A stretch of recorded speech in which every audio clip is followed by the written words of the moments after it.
हाय hello नमस्कार, welcome back to my channel. आणि खूप दिवस झाले मी काही व्लॉग किंवा शॉर्ट टाकले नाही आहेत, कारण त्याच्यापाठी काही रिझन्स आहेत.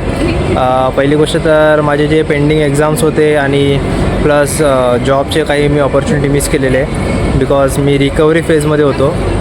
तर त्या कारणाने मी जरा कॉलेजकडे जरा लक्ष दिलं आणि माझे एक्झाम्स वगैरे क्लिअर केले. आणि संडे आहे आणि आज फ्रेंडशिप डे आहे, तर असंच आम्ही मित्रांनी प्लॅन केला की आज थोडा मरीन लाईन किंवा चर्चगेटला फिरू. आणि तिथेच आम्हाला एक रस्त्यात माहिती पडलं की लोअर बरेला एकदम जागृत स्वामींचं मंदिर आहे, मठ आहे. तर आम्ही लगेच तिथेच प्लॅन केला ऑन दी स्पॉट की आपण आज तिथे जायचं म्हणजे जायचं. आज फ्रेंडशिप डे पण होता आणि म्हटलं आज चांगला दिवस आहे, तर लेट्स गो. आणि हे बघा इथे आल्या ह्यांची फोटोग्राफी चालू.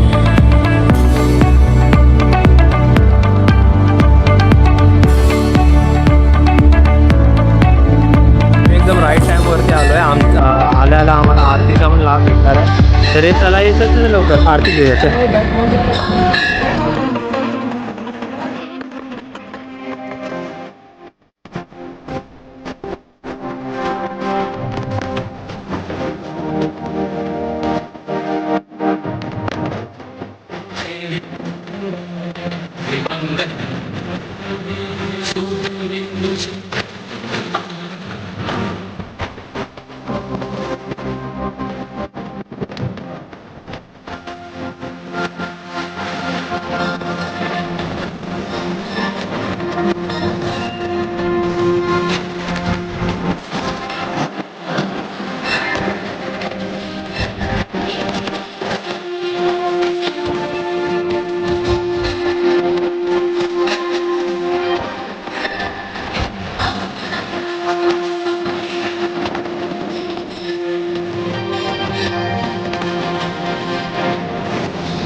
नमस्कार. आता एक इथे जे कार्यकर्ते आहे स्वामींच्या मठातले, त्यांना आपण एक भेटलो आहे आणि ते आपल्याला सांगतील की स्वामींच्या मठाची कधी स्थापना झाली, एक किती वर्षापासून आहे आणि काय काय कार्यक्रम इथे होतात. कारण की आता आपण बघू शकतो इकडे आषाढी एकादशीची जस्ट एक चांगला उत्सव इथे साजरा झालेला आहे आणि त्याची आपण एक डेकोरेशन पण इथे पाहायला भेटते आपल्याला.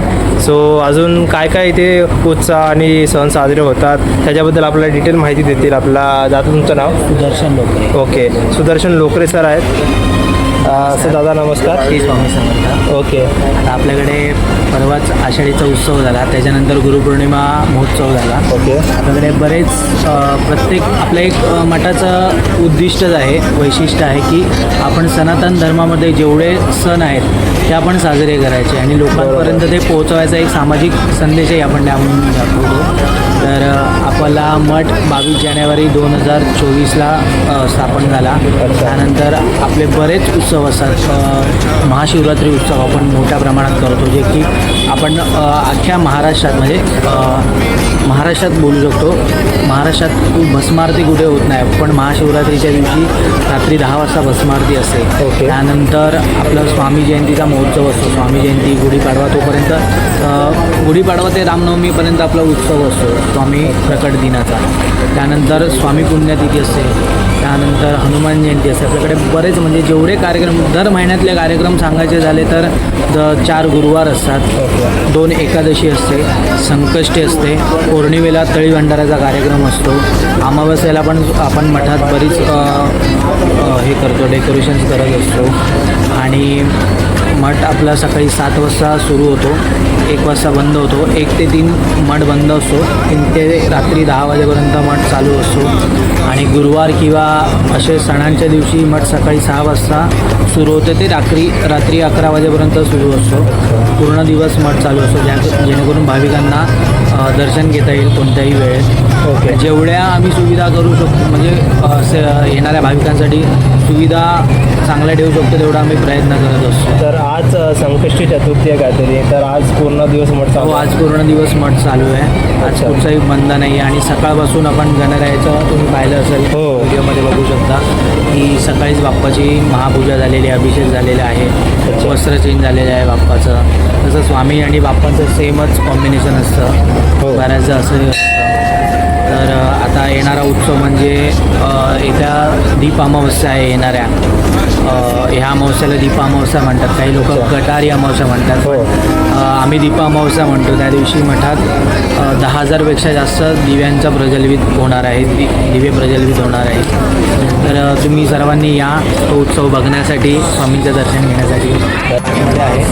खूप वर्षापासून वृक्ष औदुंबराचा, त्यामध्ये एवढी पॉझिटिव्ह, आणि स्वामी ज्या ठिकाणी बसलेत ना ते त्याच्यावर वटवृक्षाचे छत्रछायेत बसलेत. त्याच्यावर तुम्ही तिथून बघा ना तर वटवृक्ष आहे, आणि त्या वटवृक्षाच्या छत्रछायेत स्वामी बसले आहेत. या त्रिवेणी संगम आहे सगळ्या गोष्टीचा, म्हणून आतमध्ये गेले की वेगळे व्हायब्रेशन्स आहेत स्वामींचे. तर नक्कीच मूर्ती बसलेली आहे, त्याच्या स्वामीत बसलेले आहेत. लोकांना बरीच प्रचिती हो. आणि आता भक्तांची गर्दी तर वाढत चालली आहे, कारण की आम्ही आलो तेव्हा जस्ट फक्त काहीच भौतिक लोक होते. तर तुम्ही गर्दी पाहू शकता. तर धन्यवाद दादा तुमचा वेळ दिल्याबद्दल. तर पुढे मरीन चर्चगेटला ना प्लॅन करा लवकर प्लॅन करा. मी अच्छा ते कुठलं ते काय होतं ते रील बघितलेली ती, हां मिरर म्युझियम ना काहीतरी असंच काहीतरी होतं. तर तिकडे गेल्यावरती दाखवू ब्लॉगमध्ये आपण कुठे गेलो या.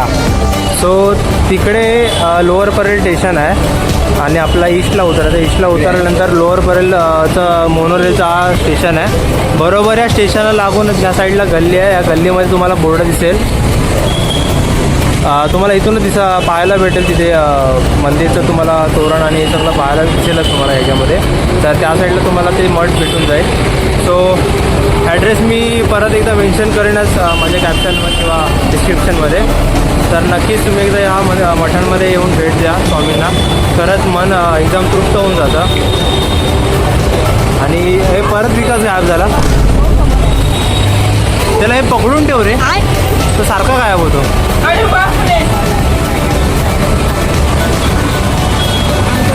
सो ते बघा मोनोरेलचं लोअर परेल स्टेशन, आणि बरोबर इथेच ह्या गल्लीमध्ये इथे पुढे जाऊन तुम्हाला लेफ्ट भेटलं ना की तुम्हाला ते मंदिर दिसून जाईल.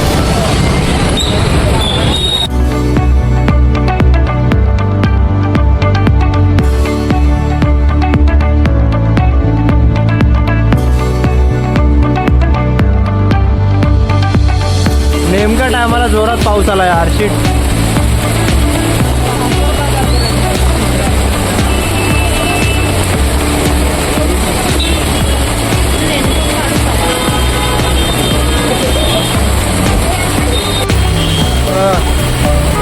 हिच्यासाठी गेटवे ऑफ इंडिया बघायला आलो आहे. कोण बिलीव्ह करेल, मी इथे चर्चगेटला जॉबला आहे आणि हिने कधी गेटवे ऑफ इंडिया बघितलं नाही आलो.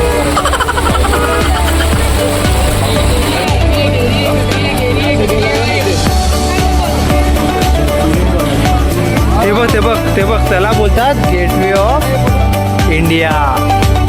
बोल बघितला, ताज हॉटेल बघितला, परत बोलू नको. अबे साले.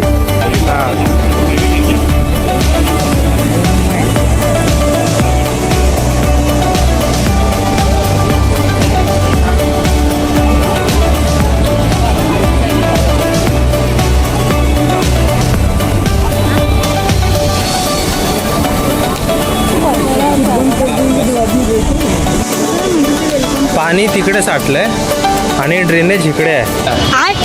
काय संबंध?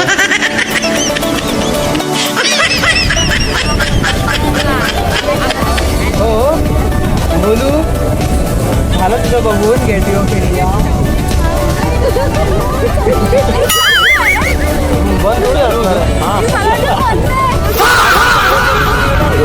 ओरिजिनल रिॲक्शन नाही दाखवायचं. तुझं फोटो काढून नाही, फोटो झाले काढून. हां बघा